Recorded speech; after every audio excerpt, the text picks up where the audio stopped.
My name is Gabe Woolley, and I live in Tulsa, Oklahoma.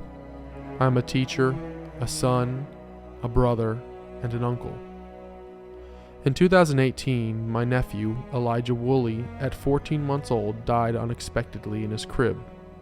The Wagner County officials descended upon the home of my parents in Broken Arrow, Oklahoma, and a story of an unexpected death from sudden infant death syndrome was taken and spun as a murder and child sexual abuse by Wagner County officials. As a result, Clayton Woolley, at 5 years old, was taken from his home and never returned.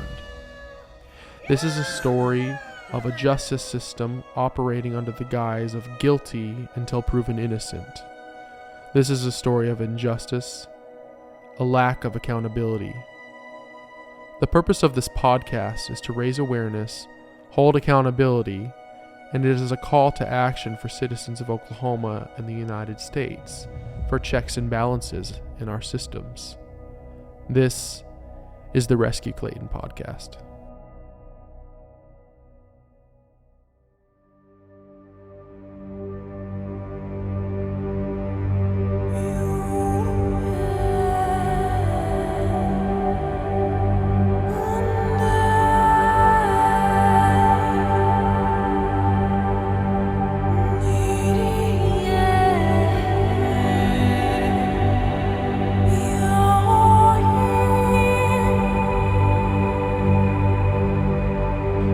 So I am here with my sister, Desiree Woolley, Clayton's mother. And welcome back to the Rescue Clayton podcast, everybody. And Desiree, welcome to the Rescue Clayton podcast. Thank you for having me. Why don't you just start with telling us who you are, how you relate to the story, and then your relation to Clayton. So I'm Desiree Woolley. I am the mother of Clayton and Elijah Woolley, and the oldest daughter of Bill and Lisa Woolley, and I am your sister. Yeah. And you live in the air. You live in. I live locally. I live in Coweta, almost in Broken Arrow, Oklahoma. So in Wagner County. Yeah, Wagner County. Yeah. And you're married. Mm-hmm. You had 2 kids. Still have a son. Yes. Anything else about yourself?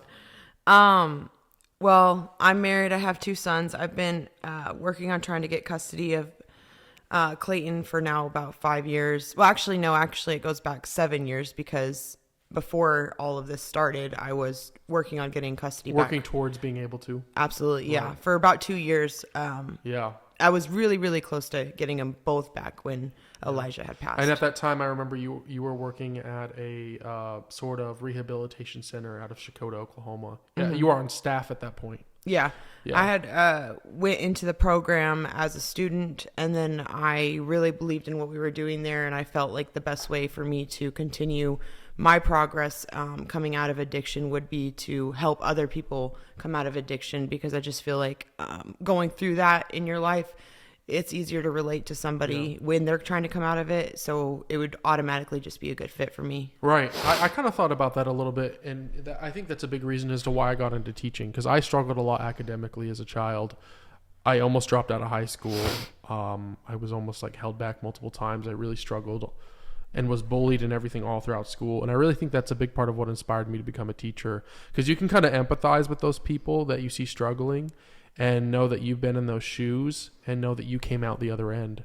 So you can sort of give your best foot forward to help them as much as you can. At the end of the day, it's their decision to do it. But, having someone who's been through a similar situation or can relate to you makes you feel less isolated, I think, in those Absolutely. type of scenarios. So we want to talk about, first, the purpose of this podcast is we want to bring people into a perspective that even the documentary, the Saving Clayton documentary by Red River TV and Project 46, which is out now, we want this podcast to be information that maybe wasn't even covered in that documentary, so that it's sort of an inside perspective of the Woolleys' life and their realities, beginning, middle, end. So talk about how did your sort of drug abuse situation get started, and then tell us a little bit about what it's like, or what it was like for someone to be a drug abuser and the mindset of that and the culture of that so that people can kind of understand? So, it probably started, honestly, like, I think with most addicts, or just actually anybody, I think everybody's probably addicted to something, whether they realize it or not. Right.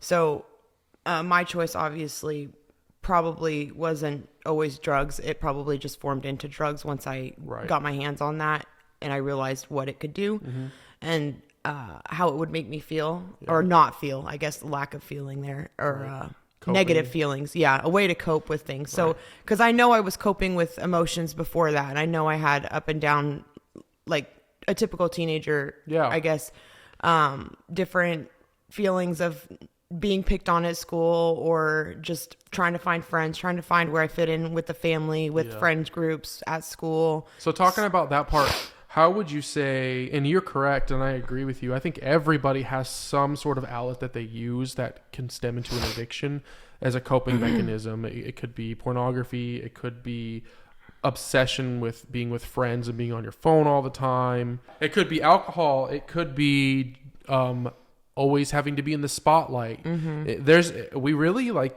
in society, really just like to highlight the ones that are perhaps more criminal by nature and just pretend that those are somehow worse or different. Right. And I would say they're different. I wouldn't say they're worse per se in some ways, because at the end of the day, you are neglecting yourself from progressing through life and the discomfort that comes with growth. To be uncomfortable is part of growth. You have to be uncomfortable to continue to grow. And I think by nature, humans want to avoid that. And they want to just stay comfortable and pleasurable so it could be drugs, it could be your addiction to social media or anything like that. So I don't want people to think, I genuinely, and I talk to my friends that have addictions, and I've had my own addictions, and I really have come to a place in my life where I just feel like, as far as I'm concerned, and looking at that maybe even from a Christian standpoint, I really don't have these categories of worse or lesser. You know, everyone's just kind of different. But what would you say, your path, what were some things that happened in your childhood or socially or with the family that kind of took you in that direction and ended up leading to the drug abuse? So I think I was really grateful for the way that I was raised and grew up, but at the same time, we were really sheltered in our life, at least in the first part of our life, first portion. So when we were introduced into, like, public school, it for me was a huge I guess shock, like a lot of shock value in that, and the fact that there were things that words I didn't know, like cursing. I didn't know what cursing was. I didn't know anything. And your first entrance into public school was even before ours. I think Mom and Dad tried having you go to public school for 6th grade for the first time. Is that right? Yeah, but it didn't work out too well. And that was in Broken Arrow Public School. Yeah. So what happened sort of there with that experiment, I guess? Experiment. So I mean, you were the only one of us going to public school at the time. I don't know why it was. I forgot about that. You're the oldest, so. We'll try her first. Yeah.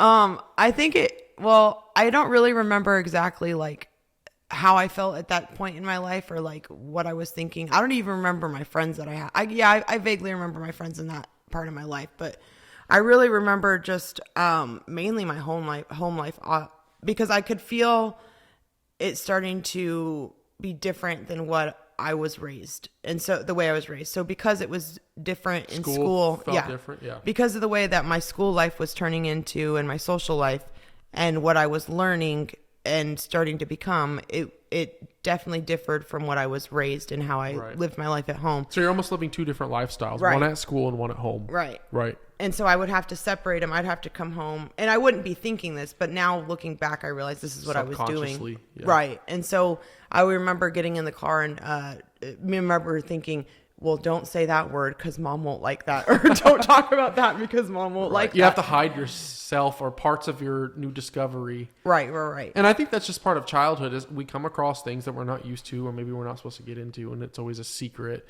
because it's, what will my family think, or I know maybe I'm not supposed to do this, or I don't even know what this means. So there's this sort of shyness about it. But okay, so you're in middle school, Broken Arrow. I remember kind of being in the car sometimes when we pick you up from school, and this was specifically just 6th grade, and you kind of struggled with some being bullied a little bit in 6th grade. And then my observation is that as you got older, you kind of flipped the coin on that and created sort of a tougher shell around yourself to avoid maybe some of that. And you sort of became tougher in high school and stuff like that for a purpose, for sort of survival mode. And I was bullied all through school. Like my earliest remembrance of being bullied was probably 3rd grade all the way to senior year.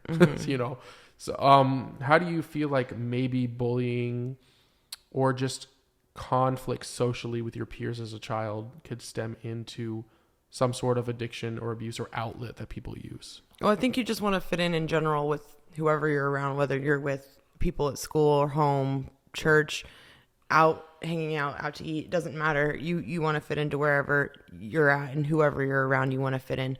So I think that me hanging out with the people at school and then not having them reciprocate, like wanting to hang out or liking me, or not feeling at least liked or wanted, made me fight that much harder to be wanted and liked. And then when I didn't get that assurance from them that was happening, I think what you're talking about when flipping the script, I decided that like I wouldn't come across as needy or wanting to like need their attention. I was going to just be someone that they had to pay attention to because I was going to be so loud or so whatever that they had no choice but to recognize who I was at that point. So rather than being in a position of appearing as desperate and like, I need this from you, and not even speaking to you specifically, I mean, because I've been there too, we often can flip the script and become the louder, bigger voice in the room that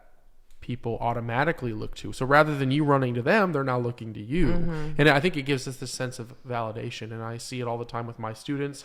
I've done it myself. Adults see, and it's just a human thing, wanting to feel like you belong and wanting to feel like you're important and people need something from you, like you have a purpose. Right. So then we'll move on from middle school. So now you're in high school and things are a little different. Rather than being bullied, you sort of make new friends and develop a social group and kind of get into some different things, starting with high school. So what would you say about that? So high school's pretty much where my drug addiction took place and started.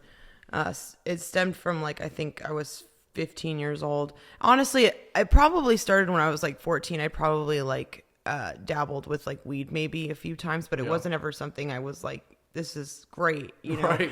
And so when I was 15 though, I remember like it was during the school year because I remember, me and you were at one of our friends' houses the summers, and my tooth got knocked out because we were playing like flashlight tag or something like that. And it was my front tooth. And so going to school, and especially being, I don't know how it is for men, but for a girl, you don't want to go to school looking like the Wicked Witch of the West with one tooth up front. And so you like really wanted to get that fixed from the dentist. And so I remember mom and dad rushing to get me in that same day, and they didn't make me go to school, which I was grateful for. All right. So you, so you went to the doctor immediately and were prescribed medication. They fixed your tooth and everything. So dentist, then what happened? The dentist. Yeah. Yeah. So I went to the dentist and they prescribed, just because of, I believe, well, they might do this with everybody, but I had a root canal done immediately because it was right on the root.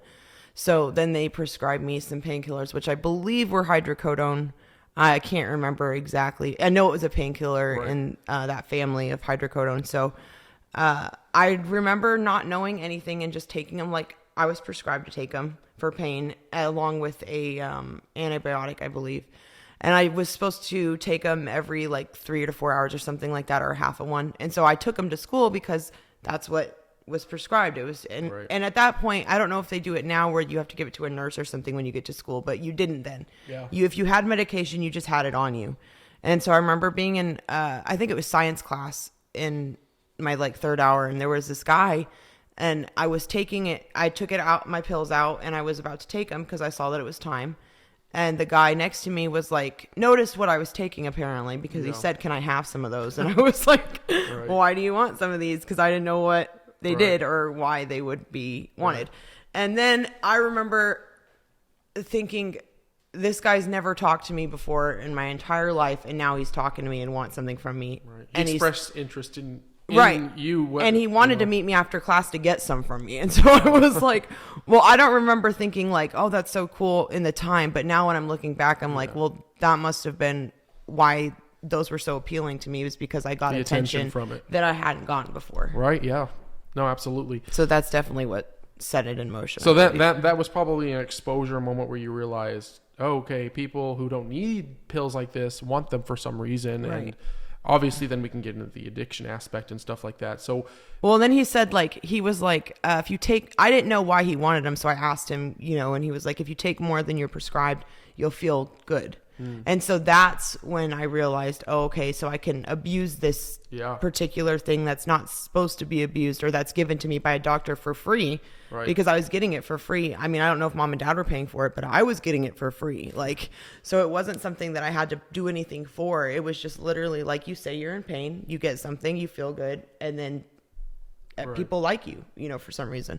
So or want something that you have. Right. And so I kept saying, I remember telling mom I'm in pain when I wasn't in pain. Yeah. And her being like, really? And thinking something's wrong. So she'd take me back to the dentist. And the dentist should have noticed that I was taking way too many. Irregularity. And to be clear, as far as us kids at least, and mom and dad at the time I think was similar, we weren't a family that regularly took over-the-counter medication. Really, ever. Yeah. Mom was very much resourceful and did a lot of DIY and vitamins, and took care of our health on the front end to sort of avoid the need for any medication. Obviously, if we needed it, we had insurance at doctors, and we did go to the doctor and everything. But she was very much a preventionist. So we didn't often get to the point where we ever needed prescriptions. So she herself may have been ignorant at the time of how often this is supposed to be taken, or how that exactly works. And she'll probably, just going off of what you were saying and trusting the doctor and stuff like that, was kind of the bridge to some of that. And because I wasn't addicted quite yet, it wasn't like I was having symptoms of coming off of the drug that I could tell. So even if I abused it, I could still tell her I still had some, because it wasn't like I needed them that minute. Right. And then when I knew the prescription was going to run out, I could just say, hey, I'm still in pain and I only have one pill left, or something like that. And I could go back and get it. And that went on for probably a month where I was getting those pills, because I remember it. I remember getting in the car and like going to the back of the van that we had and like sleeping, because they would make me really tired. Oh, yeah. And I would time it just right to where I wouldn't fall asleep in class, but I would fall asleep in the car on the way home. Yeah. So then let's go from the prescription drugs, which you were prescribed and you were taking, and then kind of overtaking at the time. And then how does that stem into other drug addictions that you experienced or witnessed from other people and all that? I don't remember the exact leap of where it changed from that, or if there was like, I assume there was a time gap in between when I did that and when I jumped from over the illegal counter to illegal drugs. Yeah, street drugs. But I know that it was in the same year, because it was the same group of people, same year, same school, same everything. So I know it was the same year. I just don't know if there was some time gap. But I do know that it went from that to marijuana, and marijuana led to like, then I went straight into ecstasy. So it was like marijuana straight into ecstasy, because that was what was popular at the time. Okay, so this is at Broken Arrow. You're in high school now, and you discover ecstasy through some classmates and peers. Mm-hmm. Okay. Yeah, I actually think it was a boyfriend I was dating or something at the time. Yeah. And then I started selling it. So then it was like, because then I wanted it, and that was a good way for me to get it. Well, I had a car. Okay, so then it switched over to, I think I was 17. Mm-hmm. And then I started to get my driver's license. So you were a junior in high school? Senior? I was, well, because of where my birthday fell, I was never held back, but because of where my birthday fell, I was always the oldest person. Right. I was usually a year older than everybody else in my class. Okay. So for some reason I would probably be almost 18 by that point, but I still was too. I was one of the earliest ones to drive, and I was 18 when I graduated high school. So I was driving when most of my peers weren't driving, but I had a car, and I remember that was a big problem with my addiction, because then that gave me the freedom that I needed to be able to do my drugs and have my drugs, and then be around my drug friends without mom and dad finding out. Yeah, right. So are you kind of in a friend group and in a social group that drugs are kind of the reality or the social aspect that brings people together? I was in the commonality. Not really at that point. I was more friends with just everybody. Like in every group in the school, I remember I had a few friends from each group. So it wasn't like I was just in this one cluster. Right. I could walk around anywhere in the school and know someone. And know somebody. Would you say that it was because of the drug issue, or was it because of just trying to be more social for more connections, or what was the reasoning? Probably both. It was probably drug addiction will tend to give you that false sense of invincibility, or like you can pretty much just do anything and be anybody and everybody will kind of like you. Right. And you like everybody because you feel good. So I remember being in school and being high and not being afraid to approach people anymore, not being afraid to like your like mental blocks are down and your social anxiety goes down. I mean, it's the same thing with alcohol. People, that's why alcohol is very common in social gatherings, because people can let loose and be more of themselves. They say under intoxication because they're not in their head all the time. Right. You know? Yeah. They're kind of just more free flowing. Right. Which, I mean, can be a good thing. It could also be a really bad thing. Yeah. And in high school, where I was, and the fact that I was so vulnerable and still in that really big of stage of forming who I was and my values and like setting them concrete. Not that I didn't have values and morals before, but they were a lot more easily swayed or changed due to my environment, my choices, etc. Right. So all that played a big part into my adult life coming into it, and just like what path I chose from that point. Right. Okay. So you're raised in a Christian family. You're in a way, you and I'll just speak. I mean, we're only a year apart in age. So, we were raised in a Christian family, and in some ways I agree we were sheltered from a lot of things. And I think mom and dad, you know how you kind of experiment with your first child because you don't know what you're doing and you're a little anxious and nervous about everything and kind of scared, a little too scared about making the wrong choice. You and I were only a year apart, so we were basically like both the experiment child together. Right. Yeah. And so I do think it to an extent that we were a little too sheltered from some things, or perhaps maybe a little too sheltered from some things in the wrong way. So now looking back, I don't really think we were like too sheltered. I think as kids we may have thought we were like overly sheltered from some things. I remember telling people I was too sheltered and being like, they don't let me do anything fun. I never get to do anything or go anywhere or have anything fun. Or right. I remember thinking that and saying that for the longest part of my life. And then, of course, the drugs played a part in that, because then I couldn't do what I wanted when I wanted. And that made me push back on mom and dad's like I guess set parenting of style. guidelines. If you had to explain to someone what your mindset is and the realities inside your brain, and as a drug abuser, how would you explain that? What is it? Your thinking process and how your mind works when you're on drugs or in that lifestyle. So probably normally you're thinking of like your future and goals and stuff, like more long term than just the next hour, your next day. And as an addict, it brings your goal, not that it takes goals away, it switches your goal to being about drugs and very short term, like the next hour, the next day, the next whatever, like your next paycheck, whatever, if you have a job. Do you feel like you're kind of in like survival mode because of the addiction? It's just like making it to the next day. Right. Yeah. Versus like having long-term aspirations and goals in a mindset of sobriety. The mindset of addiction. Yeah, they have like similar characteristics, but they're totally different as far as like what the goals are and like the time frame, I guess, because as an addict, it's always quick, get your next fix, because you know that like you're gonna, well, for most addicts, you could get sick from not having the drug of your choice or whatever, or the drugs of your choice. Yeah, so you become a slave to it pretty much. Yeah. And how would you say how does your worldview, how do you see the world when you're sort of on drugs or addicted? It can definitely change and differ depending on where you're at in your drug addiction, like how far in or how deep you are, or if you're, I mean, even if you're just like using or selling or both, or who you're around, it just changes, because like if you're around a lot of addicts, you're really open and free to be an addict. But if you're not around a lot of addicts and you're still an addict, then you have to... A life of secrecy. Right. You have to hide it. You have two different lives, and you have to really be careful at trying to make sure that they don't intertwine or find each other out. So you really are trying to keep the two lifestyles separate, if you're even, unless you're fully immersed in one. But in your scenario, in your life, you sort of had your family life or your old life or normal life, and then your drug life collides with that. Yeah, and there were a few years in there where I was pretty much I isolated myself, but for the majority of my life, I've still tried to like have my family and have my addiction and my friends from my addiction life, and then my friends from not addiction, and keep them, which is really almost impossible to do. Yeah, do you feel like you can really, truly have both at the same time, have the best of both worlds? No, I think that's impossible. And I think that's where like I would like drive myself crazy and exhausted, would be because I was trying so hard to please both sides of my life and the people in my life and in myself. And so doing that, it was like exhausting and mentally and emotionally draining on me. And then that would drive me to want to use more and go worse into it because I didn't know how to cope with it or deal with it. So right after I got out of the military school is when I think it was like maybe 6 months tops after I got out of the military school, and I got pregnant with Clayton. How old were you? I was 18. 18? Yeah. Were you in high school?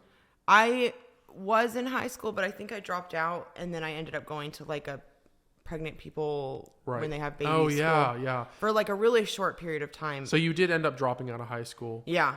And I think I was in 10th I would think I was like 11th. I was out of 10th going into 11th. And you dropped out of high school. Right. And then you tried some alternative education programs, became pregnant with Clayton. Yeah. Did you ever end up graduating?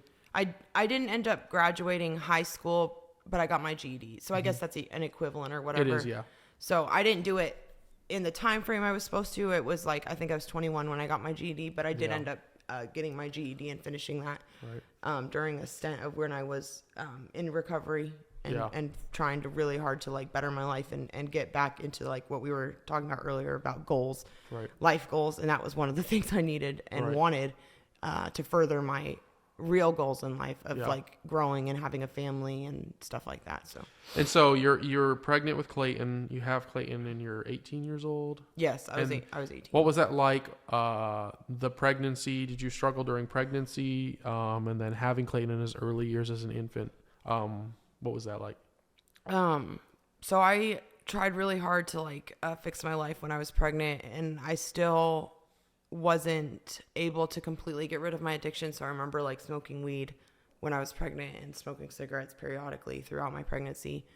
And knowing that wasn't good and knowing that would could potentially harm my child, it scares me thinking back that wasn't enough to stop me from doing it. Right. It would make it to where I wouldn't do it as much, but it was never enough to just completely get rid of it. Right. So that's scary to think about, that you can get that far into an addiction to where your addiction seems to mean more than your own child, which isn't good. But I remember having him, and then that connection where you first see your child and you first like look at their eyes and they look into your eyes. Yeah. And the mother baby bond, like the birth moment. Yeah. It does something to where you're just like, this child, like you feel like there's hope for, again, like in your life. Okay. You're like, okay, this child, not that you think that this child is going to save you without saving you. And so that's really unhealthy too, because then you put that on your kid. So your mother instincts naturally sort of kick in, and you sort of look at Clayton or your first child as an opportunity to save you from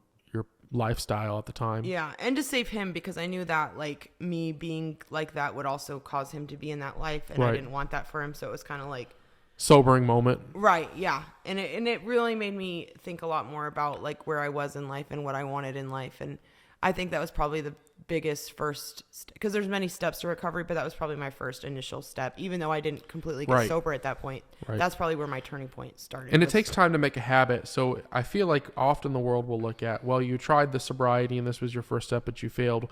Rather, I really think that in order to train our brains and our bodies and even our spirits to actually come into a new lifestyle, it does take the constant attempting and failing and falling down and standing back up, and training yourself little by little and learning this worked, this didn't work.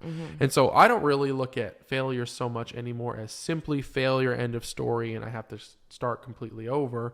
We do have the opportunities to start over, but if it weren't for those past failures, we wouldn't be as far progressed as we are now. Right. You know, if we choose to learn from them. Right. So yeah, I guess that like that saying about like a stone that you trip over can be a stepping stone, or it can be another like something you trip over. Right. So if I were to use, which I think I did use a lot of them, and I see now where I use them in my life even today, all my I guess tripping stones are things that you fall in life and you get back up and you decide, okay, I'm not going to just give up and stay in the mess that I've created. I'm going to try to keep going. Even if I know I'm going to trip again, I'm going to keep trying. And this system in society really just by nature sort of makes you look at yourself as a failure for those reasons. And that, biblically speaking, and speaking on people who, even a psychological level, even aside from religion, kind of contradicts that, because it actually can be a stepping stone, like you said, towards recovery or towards success if you choose to learn from your past mistakes and keep progressing forward like you have been. Always keep moving forward, even if you take one step forward, 2 steps back, and then hopefully 3 steps forward the next time, and gaining your ground. And I think it's important for people to see that if you choose to learn from your mistakes, then they can project you towards success.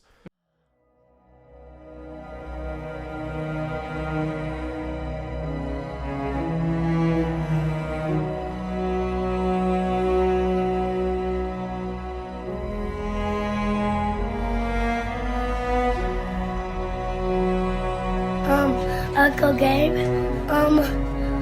you be staying at the house and eat pancakes with us in the daytime, and I love you.